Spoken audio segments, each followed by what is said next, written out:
Salut, mercredi 22 janvier. C'est une vidéo qui va être une en tout, ou tout en une. Donc, la trahison de Trump, mais ça, bon, c'était évident. Pourquoi les Israéliens, ils ont signé pour la paix à Gaza? Ça avait un prix. Et en même temps que le faiseur de paix, la paix, c'est pas, Trump il arrive, c'est la paix. Non, erreur. Trump il arrive, c'est la guerre. Proche-Orient, Donald Trump disait être un faiseur de paix. Et bien quelques heures seulement après son retour au pouvoir, il a ouvert la voie à un nouveau conflit en Cisjordanie. Regardez, Israël vient de lancer une opération militaire, opération appelée Mur d'acier. L'assaut a été donné dans un camp de réfugiés à Jénine. Pour en savoir plus, on part tout de suite rejoindre notre correspondant Nicolas Rouget. Bonjour Nicolas.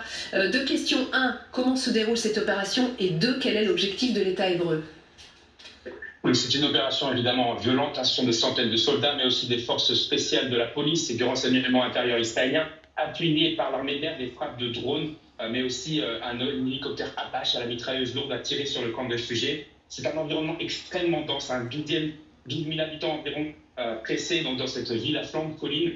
Il y a aussi l'armée israélienne qui utilise aussi des bulldozers pour labourer les sols, pour essayer de débusquer les explosifs mis en place par les groupes de lutte armée. C'est ce que dit l'État hébreu. Elle dit vouloir changer le paradigme sécuritaire en Cisjordanie. Donc la trêve à Gaza pourrait d'un certain côté permettre cela, se battre contre ces groupes de résistants décentralisés contre lesquels ils se battent déjà depuis 3 ans.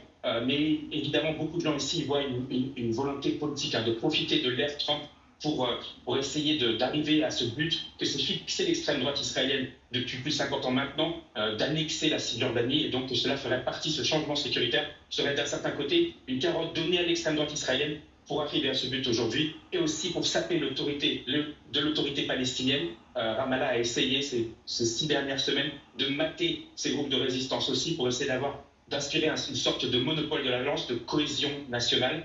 Donc c'est une gifle d'un certain côté de tous les deux. Évidemment, les victimes, ce sont les Palestiniens, les civils palestiniens. La vie s'est arrêtée en Cisjordanie. L'assaut sur Jénine n'est que le préambule d'un certain côté. On le voit aussi, il y a eu depuis d'autres opérations dans d'autres camps de réfugiés. Et bien qu'il y ait eu 90 prisonniers palestiniens libérés lundi matin dans l'échange prévu par la trêve à Gaza, au moins 80 personnes ont été réarrêtées depuis en Cisjordanie.